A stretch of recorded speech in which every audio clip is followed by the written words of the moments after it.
大家好，咁我而家就講解翻手機如何連接呢架009同埋 Apple CarPlay。咁首先喺手機打開藍牙啦，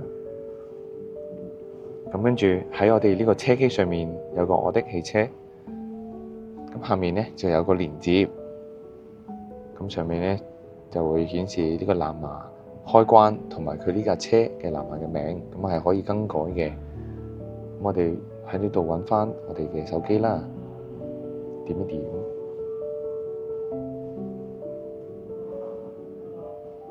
好，咁個手機就會已經出現咗配對。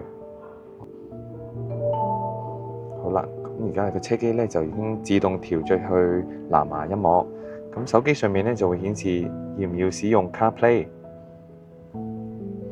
好啦，撳咗使用，咁喺個車機度都會問你再一次 confirm。